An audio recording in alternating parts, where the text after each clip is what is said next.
The stars shimmered with indifference as the Imperial dreadnought Vermilion thought hovered above Earth's exosphere, a dark blade against the curve of a blue and green world far too serene for what was coming. From the bridge, Admiral Yathrex of the Veltrani Empire narrowed his eyelids, horizontal slits set into a scaled face that had seen the dissolution of 9 civilizations, and tapped his claws against the armrest of his throne. "Such a primitive orb," he muttered, voice thick with contempt. "They bathe in memes and worship chaos gods named Florida Man and Karen." He gestured toward the flickering transmission wall where Earth's satellite broadcasts were displayed. Reality shows, prank videos, political rants, and a suspicious obsession with cheese.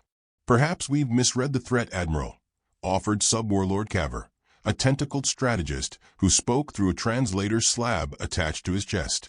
"There is a certain patternless unpredictability that may."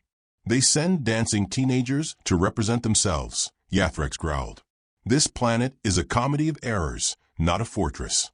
We will carve it into a colony before their next broadcast ends." A silence settled, thick, arrogant. 5 elite assassins stood behind him, cloaked in shimmerskin armor, each from a different empire loyal to Veltrani rule. They were legends of silent slaughter, trained to disappear into vacuum or jungle alike. Each had over 100 kills, and each looked at Earth with boredom. Targets? Rastshrik, the insectoid slicer from the Halveth Guild. Yathrex's tail flicked. "You will land in their outer provinces. Montana, Wyoming, backwater places. Your orders: eliminate the strategic anomalies Earth has hidden. Individuals with curious disappearances, impossible survival records, or untraceable pasts. Earth may be dumb, but it is never unguarded." The drop pods launched in silence, each slicing through cloud and sky, leaving no trace, save for a single transmission sent to Earth's surface moments before they entered atmosphere. It read, "We're here." The pod landed in Montana at dusk. It cracked open to reveal Ashith, the canine skull tracker, stretching for clawed limbs into the cold. Snow bit the exposed rock around him, and pine trees whispered with wind. There was no resistance, no satellites, no human response, just the wide silence of a winter-dusted forest. "Apex predator of this planet," he snorted, switching on his scanning lens. "Where are you hiding?" He moved downhill toward the cabin they'd been briefed on, small hand-built, surrounded by old fencing and rusting farming tools. There was no heat signature inside, no EM field, no surveillance. It was the kind of place the Veltrani considered beneath notice. And that was the first mistake. Inside the cabin, Ashith found dust, a battered rocking chair, shelves lined with survival manuals and philosophy books, and a kitchen that seemed unused except for a cast-iron skillet still warm with recent use. The window beside the back door was open just slightly. He lifted a photo frame from the counter, an old man in a beard beside a goat. Not remarkable, until he noticed what was carved into the wooden back of the frame. "Run." Ashith dropped the frame, twisted around, claws at the ready. But there was no one. Just the wind shifting through the crack in the window, and the faint sound of a distant kettle boiling, though there was no stove lit. He activated his comms. Ashith to command. "Target region secure. Beginning sweep for Hedis Eye." The line crackled. A low, human voice bled through instead. "You shouldn't have come here, pup." The transmission ended. Miles away, Luzar, a floating observer species of translucent neural sacs, was drifting near an abandoned missile silo, trying to decipher a trail of footprints that didn't match human gait. One step heavy, one light, as though the walker had a limp. He followed the prints into a cave lined with deer skulls and spent shotgun shells. The interior was dark, oddly warm. He scanned for movement. His scanner blinked once, then twice, and then shut off. He spun. System failure. Requesting. A faint light flickered in the darkness. A match? No. A red D. A human voice, calm and unhurried, echoed behind him. "Ever heard the phrase, 'You ain't from around here'?" Silence. Then a suppressed shot. Luzar's form jerked in midair, then slumped to the ground, his neural sac bubbling and leaking light. In orbit, Admiral Yathrex frowned at the sudden loss of 2 signals. He waved it off. This is Earth. They probably stepped on a bear. But his claws were tapping faster. On Earth, Shriek was slinking through the drylands of Wyoming, tail whipping behind her, blades drawn. She followed the scent of gun oil and sweat to a hidden cellar beneath a weather-beaten church. There, under the altar, she found a weapons cache that made her twitch. None of it modern. All of it deadly. She lifted a handwritten notebook. English cursive. Inside, sketches of alien anatomies, psychological breakdowns, countermeasures. One page was labeled weaknesses of the Halveth breed. Her own species. She hissed and activated her blade, only for a tripwire to snap. The whole room ignited with magnesium flare. Blinded, she shrieked, slashing at shadows. Something struck her in the side. Hard, not sharp. A shovel? Her last sensation was a voice, not unkind. You really ought to knock. The Empire lost 3 assassins in 12 hours, and still had no idea who had taken them. Only 2 remained, Zenkai, the telepathic tactician, and Malvax, a liquid metal morph who had never failed mission. They regrouped at the rim of a frozen lake near the Canadian border. This is coordinated, Zenkai said, his voice shaking for the first time in centuries. These are not chance encounters. They are hunted. Malvax oozed into humanoid form, rippling with disdain. By whom? Their military? No forces have mobilized. Satellites are static. There are no heat signatures near the bodies. They are isolated, non-networked. Zenkai turned to face the woods, eyes narrowing. Then that is the weapon. Isolation. Precision. This is not state-sponsored warfare. He trailed off. He was receiving something, an old Earth frequency. A human signal, low bandwidth. It was a song. Static-laced. Johnny Cash. God's gonna cut you down. Zenkai flinched. What is this transmission? Malvax responded with silence. His body had begun to freeze. Something was wrong with the air. Zenkai turned, and for the first time in his life, he felt dread. There, standing at the tree line, was a figure in full camouflage, mud-streaked, rifle slung, silent.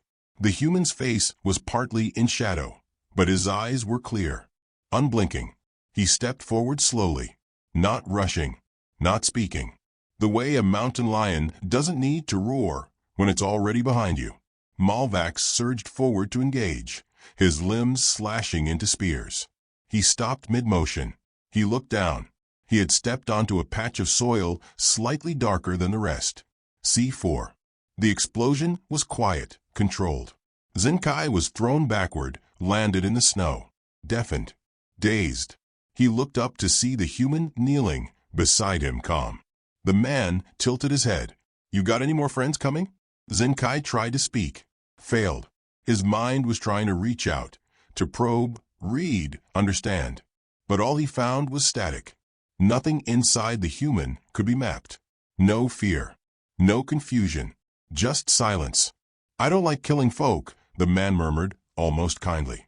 But I don't lose sleep over monsters who come to my home with blades. He stood and walked away into the woods. Zenkai's calm crackled. From orbit.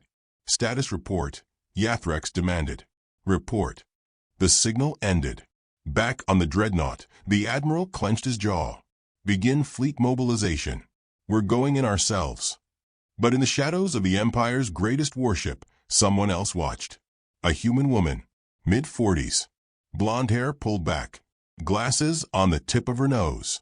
A laptop on her lap with one screen showing the entire infiltration attempt, moment by moment. She sipped her coffee. Toggled a button. Boogeyman protocol engaged. Phase 2 complete. She smiled. They really believed the memes. The sun crawled lazily across the jagged horizon of Montana, gilding the frozen land with streaks of blood-orange light. A hawk wheeled overhead, silent and sharp-eyed, as if it, too, knew not to scream here. Below, in the folds of the snow-drifted valley, the cabin stood unchanged, timber bones weathered gray, roof slouched like a tired hat, smoke rising from its chimney in slow, even breath. Inside, he moved like time forgot him. The man they once called John, though he hadn't gone by that name in years, scraped the last of the ashes from the wood stove, wiped his hands on a threadbare rag, and stepped onto the porch. He didn't glance at the trees, though he felt them watching. He never rushed, never made noise he didn't mean to make. His boots crunched over old snow like punctuation. He was older now, mid-50s maybe, but the lines on his face weren't the kind time carved. They were memories etched deep by violence and waiting. Salt and pepper beard, kept short.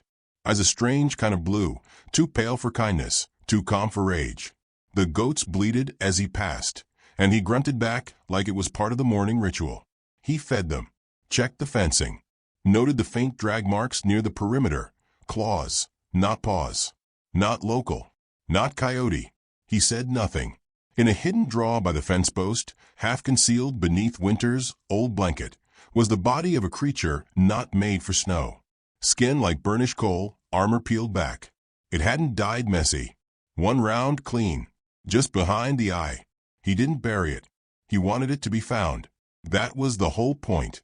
John stood for a long time at the tree line, staring past the brush into the deeper woods where movement could be mistaken for wind. He knew the watchers were still out there.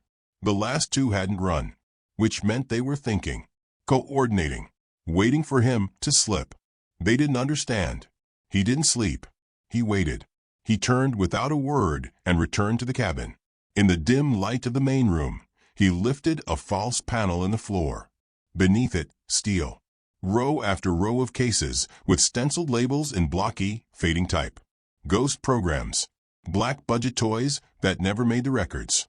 Tools that hadn't seen daylight since Kandahar, Mogadishu, places even God had stopped looking at. From one case, he drew a battered file folder. Inside, photographs. Alien corpses. Ship fragments. A declassified transcript of a signal intercepted 15 years ago. Non-terrestrial reconnaissance unit lost over Kansas airspace. Presumed hostile engagement. Earth knew. Earth had always known. But they'd chosen silence. John hadn't. He flipped through the dossier until he found the old surveillance photo. A face, blurred but unmistakable. Slitted eyes. The first time they'd sent someone like this. And the last time it walked away. Not that it mattered now. A faint ping echoed in the cabin. Not electronic. Metal against metal. Outside. He was moving before the echo finished. His rifle was an old M40 variant, custom work, polished with stock, reinforced bolt, and a barrel that sang when fired. He carried it like a priest bore the word. He didn't use the front door. He slid through the back, melted into the trees, followed the slope around. He didn't look for movement. He listened for what was missing. No birds. No rabbits. Just wind, and something holding its breath. Near the old woodshed, a figure moved. Humanoid, but tall. Limbs too long. No breath fog in the air. Synthetic or trained for cold. Cloaked in shimmer tech, barely visible against the trunks. But not to John. He angled wide, flanking, watching the figure advance toward the cabin's front. It stepped around a trap he'd laid months ago. Smart. He waited until it stepped on a twig. Just one. That was enough. The crack of the rifle split the air like thunder. The figure dropped. But he didn't approach. He watched. 5 seconds later, the body convulsed, limbs stretching. It wasn't dead. It had shifted forms. Liquid alloy or adaptive tissue. He chambered another round, but didn't fire. Instead, he spoke. Try again. The thing froze. Its head tilted, then rotated a full 180 degrees. No eyes, just mirrored surface, reflecting snow and man and sky. You are not military, it said, voice modulating like broken radio. No, John said, stepping closer, rifle aimed. I'm worse. A pause. You are, John. Earth designation, Boogeyman. He smiled without humor. Only if you're under the bed. The creature flickered, then dropped its form. A puddle of mercury rippled across the snow and then reformed, leaner, taller, no longer threatening. I was not programmed for failure, it said quietly. John lowered the rifle by a fraction. Then you weren't programmed for Earth. Another voice chimed in telepathic. A gentle buzz inside John's skull, like a wasp against glass. Fascinating. You are alone. No network. No command. Yet you continue to win. John didn't blink. You found me, didn't you? A second figure emerged from the trees. Humanoid. Simpler. Breathing. But those eyes, deep, pupilless, violet black, watched with the intensity of a surgeon dissecting a patient who refused anesthesia. I am Zenkai, the being said aloud. I was told Earth had no central mind, no apex threat. But then I watched you. John shrugged. People say a lot of things. Most of them ain't true. You are not humanity's defender, Zenkai said slowly. You are its example. John didn't answer. Why are you here, John? Not in a city. Not in government. You vanish. Why? John looked toward the mountains, the deep stillness of the snow. Because war likes me too much, he said softly. I leave it behind. But it follows. Zenkai stepped forward unarmed. We are not here to conquer. We are here to test. I noticed, John said, gesturing toward the corpses buried in the woods. How's the test going so far? Zenkai tilted his head. Not well. There was something honest in it. Something unsettling. You're not Empire, John said. No, Zenkai admitted. We were acquired. Drafted. John narrowed his eyes. So what happens now? The alien studied him for a long moment. We report. We recommend. Or we defect. John's mouth twitched. You've got a choice? We all do, Zenkai said. Some just forget they had won. The metallic morph beside him shifted again, this time into a child's silhouette. It looked toward John like it was trying to mimic trust. Empire won't stop, Zenkai added. They think you are disorganized, chaotic, weak.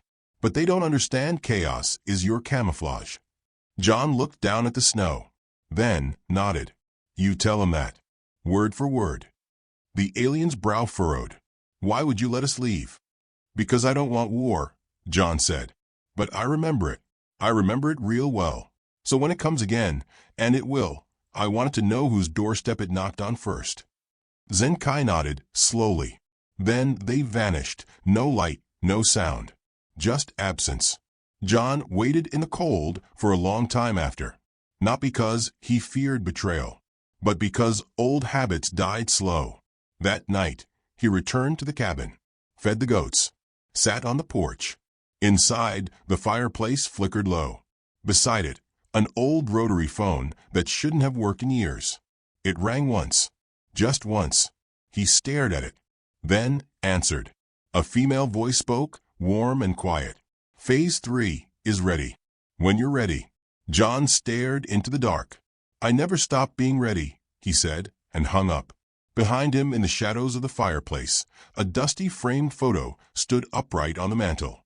A much younger John in uniform, standing beside 5 others, different branches, different names.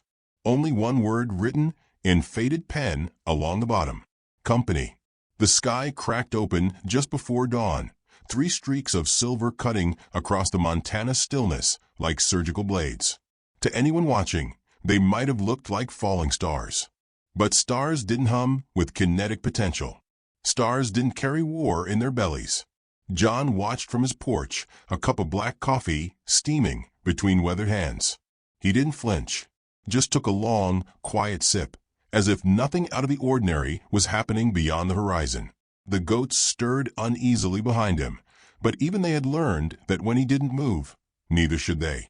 He stood at last and walked into the cabin. The landline, ancient rotary, absurd, sat where it always did. It hadn't rung since the night he answered. He picked it up before it could buzz.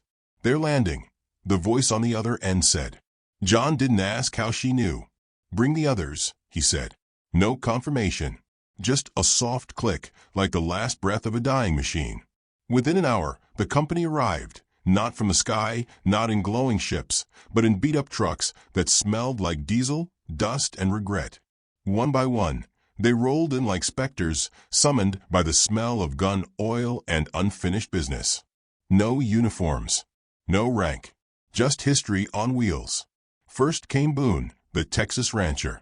Wide shoulders, wider hat, and eyes that had once scanned cartel compounds like they were cattle pens. He stepped out chewing tobacco, spit into the snow, and grinned. "You know," he said, "I thought you were exaggerating when you said they'd come again." John didn't smile. "They didn't come. They're here."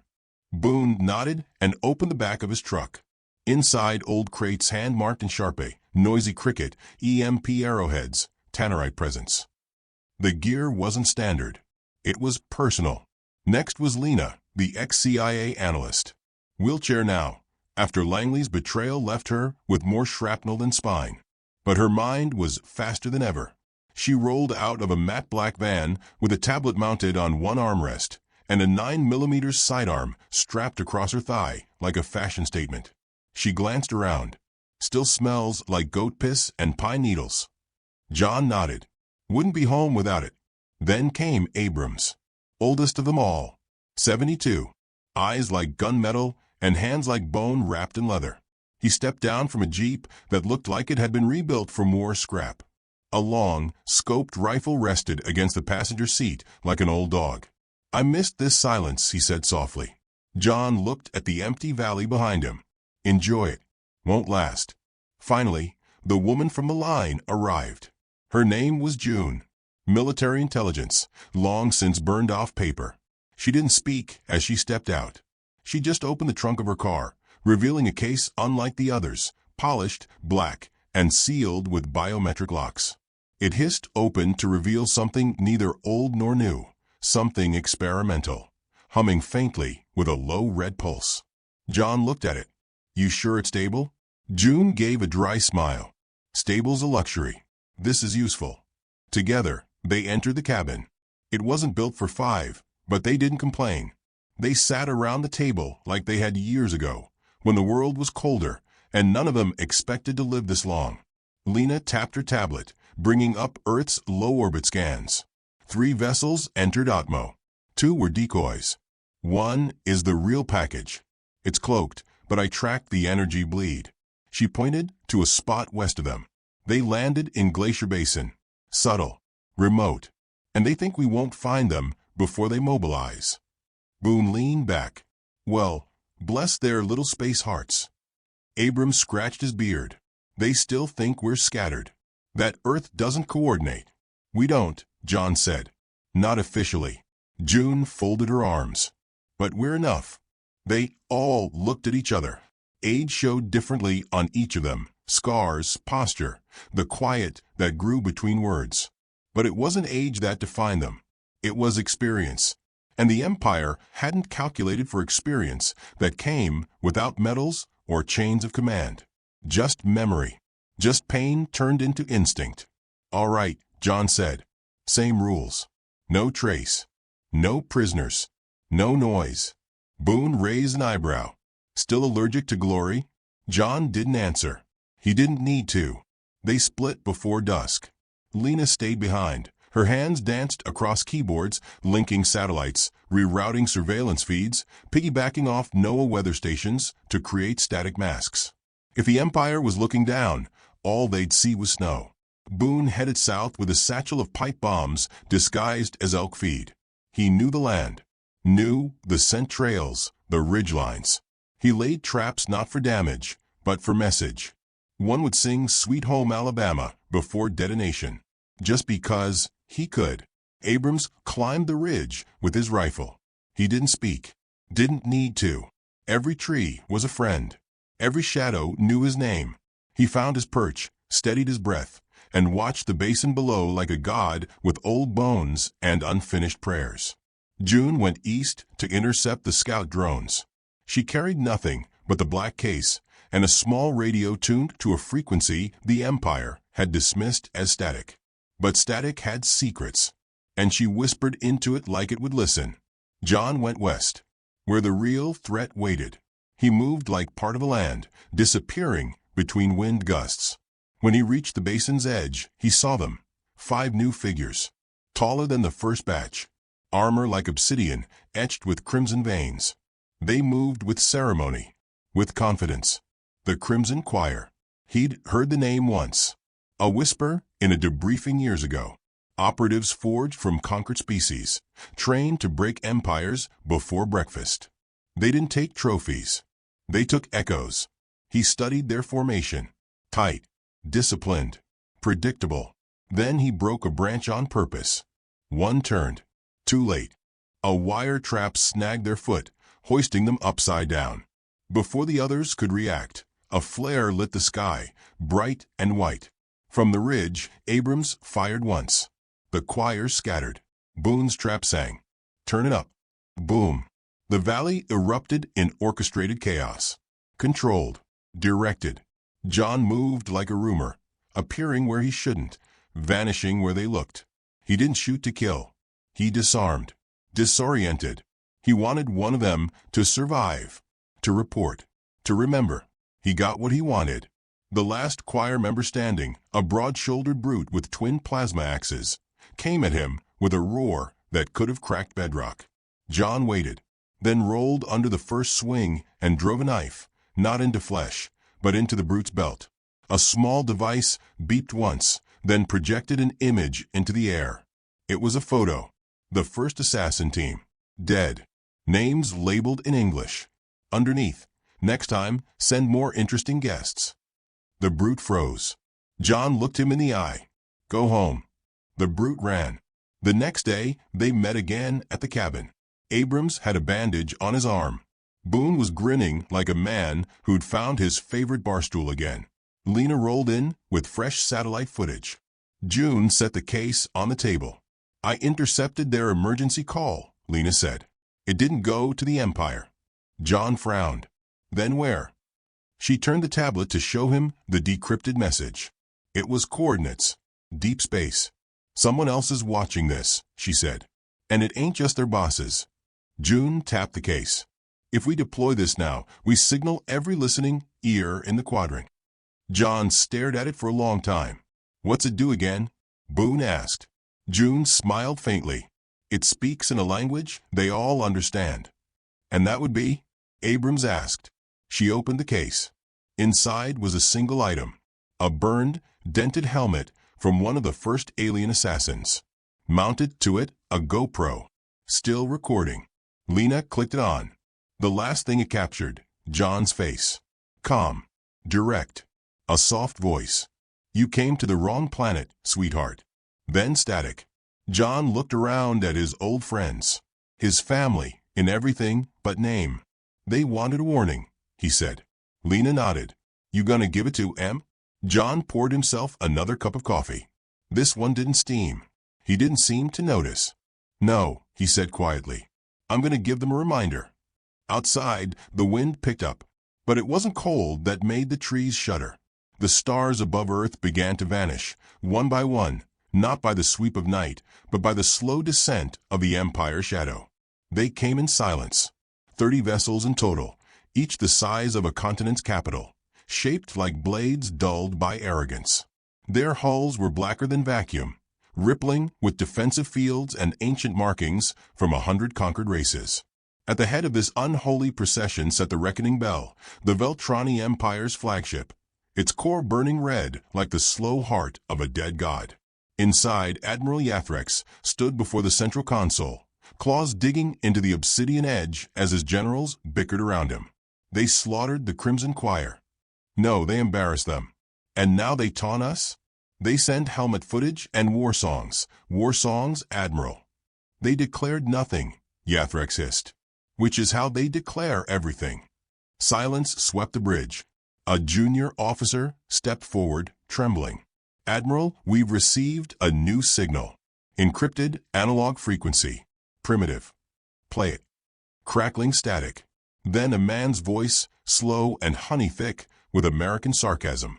You boys sure took your sweet time. Hope you packed a lunch. The bridge erupted in motion. Techs scrambling. Officers shouting.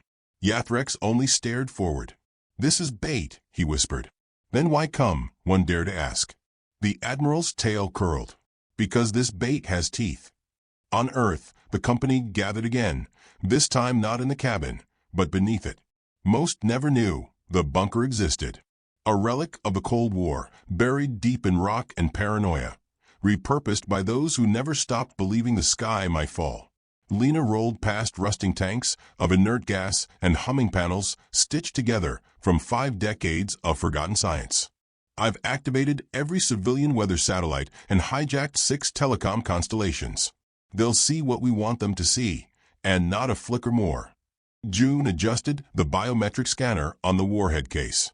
Project Cerberus is armed. Coordinates locked to high-orbit vector.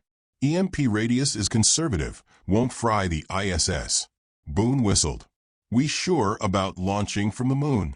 Kinda feels like shooting a deer with a trebuchet. Abrams chambered around in his rifle, without looking up. That deer tried to eat your kids. John was quiet. Too quiet.